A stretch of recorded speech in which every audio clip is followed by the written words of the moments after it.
Well, hey y'all, I'm Edmund. And I'm Heather. And this is All Positive Reviews.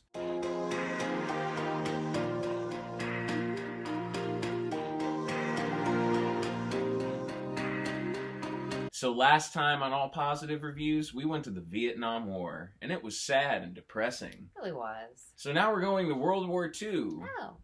which is sad and depressing depending on who you ask. Okay. In Casablanca. Ah. Against this fascinating background is woven the story of an imperishable love and the enthralling saga of 6 desperate people, each in Casablanca to keep an appointment with destiny. Now you haven't seen this one. Well, I have now. Yes, but before we prepared for this video. Before we prepared for this video, I had not seen Casablanca. Well, I hope that you liked it that you have some good things to say about it here on All Positive Reviews. So this Best Picture winner, to follow up from Deer Hunter, because that was one too. It's an interesting one, at least for me, because it's one of the few movies that it was made during the war that it's about, because it was made during World War II, about World War II. Yes. And yet it doesn't feel dated. Like, it feels like, no, this perfectly goes in line with what the war was about and with what we can attach to it. Right. You know, it's not like certain Vietnam War movies, for example, that are like, ooh, you might not have aged as well. Yeah. During this, especially if you're made in the 60s and you're about Vietnam, it's like, you got half the story, bud. Yeah. But Casablanca, I really like this one a lot. And a lot of that has to do with Humphrey Bogart. Rick Blaine, the star of this whole thing, who's kind of America, like at the time, because America at the time did not want to get involved. Right. Rick does not want to get involved. He's just very, cynical, down the middle. I don't want to bother anybody. And I don't want anyone to bother me. Yep. What is your nationality? I'm a drunkard. And that makes Rick a citizen of the world. But then he's an idealist, passionate at heart at the same time. Well, most idealists end up, becoming cynical assholes at some point. You despise me, don't you? Well, if I gave you any thought, I probably would. That's true. That's true, especially when they get wronged. Right. That just happens. And in this movie, because it's a wartime romance, it happens because of a woman. It's always because of a woman, Yes. Or a pain. I'm just kidding. Especially if it's Swedish actress Ingrid Bergman, who comes on as being given the softest lighting imaginable and just being a constant reminder of his idealistic past that he wants to leave behind because it gives him pain. And it's really good. They have great chemistry. Oh, no, they do. They're wonderful together. It was all about pairing up stars. Yes. Be like, oh, let's milk this chemistry for as much as we can. And there's a lot to milk there. They have some very tense scenes where the past gets drugged up uncomfortable ways. Lots of tender moments as well, especially in the flashbacks when they go back to them in the 40s.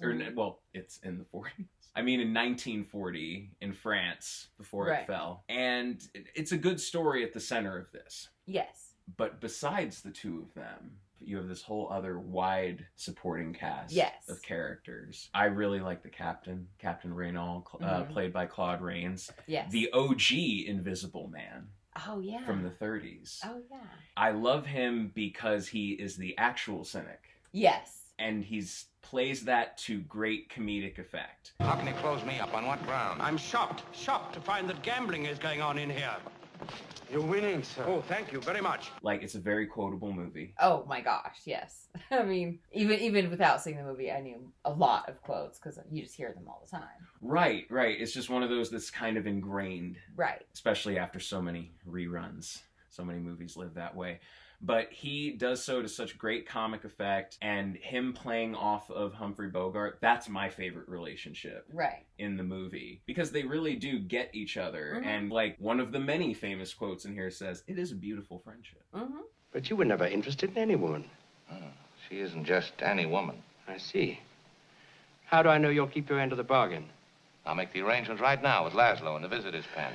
Ricky, I'm going to miss you. Apparently, you're the only one in Casablanca who has even less scruples than I. Yeah, there's a whole other host of ones in this movie. Paul Honreid as Victor Laszlo, the third point of the love triangle. Oh, yeah. The passionate Czechoslovakian revolutionary leader who, from how passionate he is about revolution and the fact that he sings a French song in the movie, I sometimes get confused and think he's French. Right. When I watch it, which would make sense. Right. For the time, because they were very underground and hardcore fighting against the Nazi regime, which in this movie is represented by the original Joker, Conrad Veidt, who is, you know, like you've said about one-dimensional villains. Yes. Sometimes you need them. Oh, I love I love a complex villain. I love them all, but I love a good one-dimensional villain that I just get to not like. Yes, and that serves like a nice, clean purpose, but not one that's like distracting or done too long. Just use the right amount to just be that force of opposition to propel the actual romance that we're following forward. And the whole thing gets rounded out by a pair of actors who probably would have been in Batman's Rogue Gallery if it happened back then. Peter Lorre and Sidney Greenstreet as two of the scummy criminal elements that help move the plot along. Yeah. Those actors tended to do with Humphrey Bogart. Watch Maltese Falcon. You'll see that. And one thing that's great with that cast is most of the movie is very dialogue driven, and they help sell that it's not a long movie. No, it's not. And that's something that I do love is when you can get into a movie, get your story told, and get out quick and cleanly. I love a long movie as well. So I'm not saying that. It's just fun when you do have something where it's just in and out. Yep. And a great story. Yeah, you don't need to overstay your welcome. No, not really. And not for this type of a story. If you drag it out, that's when it comes, you know. That's when you're like, did it need to be this long? Yeah, but no, it was good.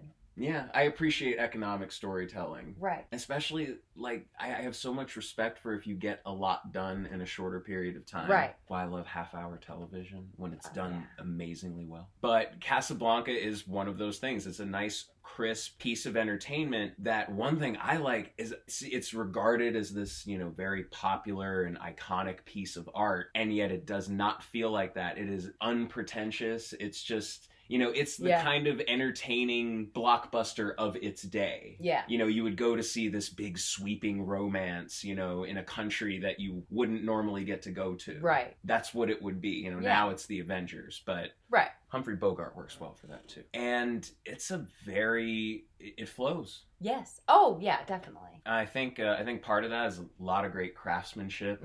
I love the cinematography. I was going to say it's very pretty. Yeah. Very, very pretty. And that's always something that I like in a movie, no matter what. I like it when it's just very pretty. I think that since Humphrey Bogart was in Maltese Falcon, they just decided, like, oh no, we need to make sure every movie he's in is shot well and, like, uses shadows to portray his complex psyche. You really did that a lot then, too. The shadows. That was so much work with shadows, and they do that a lot in this movie as well, which is just super fun. Yeah, because unless you're Wizard of Oz or Gone with the Wind, you don't have the money to blow on colors. No. Not then, no. No, you're painting with grays, and it's excellent. It feels so textured. Yeah.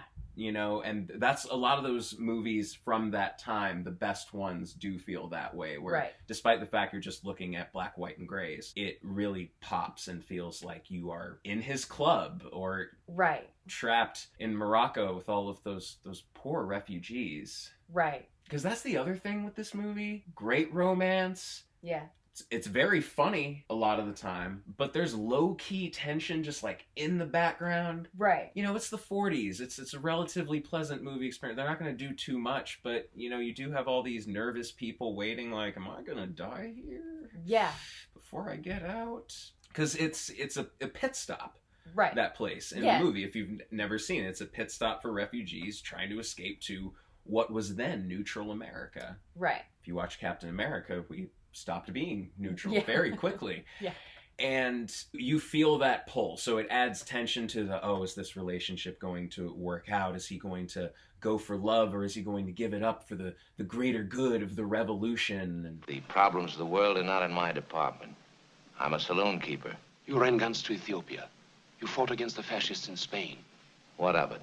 Isn't it strange that you always happen to be fighting on the side of the underdog? Yes, I found that a very expensive hobby, too, but then I never was much of a businessman. All of that, and yeah, it feels very timely and very entertaining. Yeah. So did you like the music in this? Because while it's not a musical, there's quite a bit of music. Yes. Yeah, no, I did. And the funny thing is I'm not big on certain types of music sometimes, but I really liked it. It fit very well. Yeah, very just like lounge music. Yeah. Lounge music with a great voice from Sam in the movie. Oh.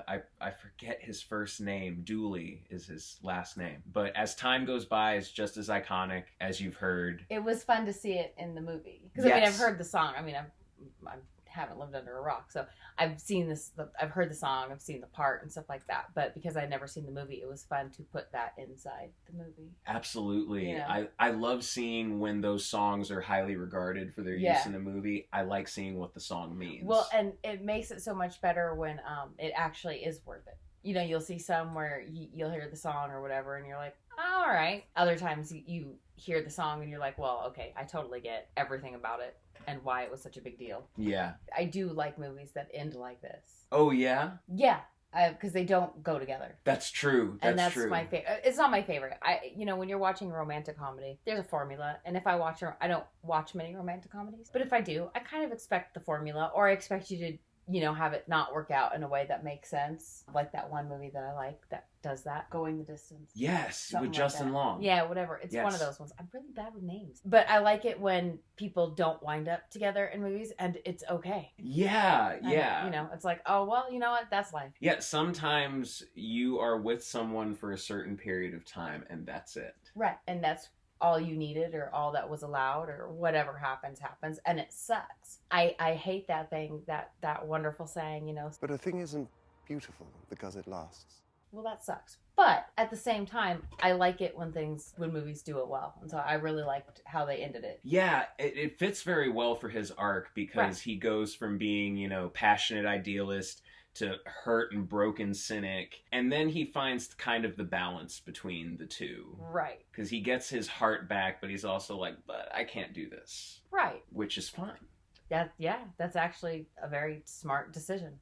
Yep. You know? No, I love that ending too. So I'm really glad that you liked the movie. Yes, very much. I know I don't have to worry about you liking the next movie, as we go a little forward into the future with E.T. the Extraterrestrial. One of our favorites. I'm sure it's one of your favorites, and we can't wait to talk about it next time. But until then, if you need something to help get you through this quarantine, we have plenty of other videos down below of just all positive reviews and just all positive thoughts, just flowing free to you on your computer screen. So we have all positive reviews of Game of Thrones, Marvel, more movies on the bucket list.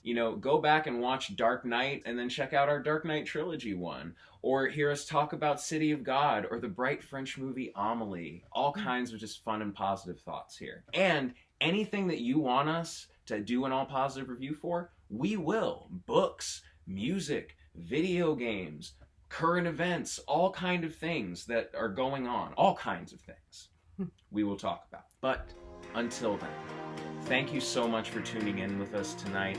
Please stay positive, please stay inside and safe, and have a great night.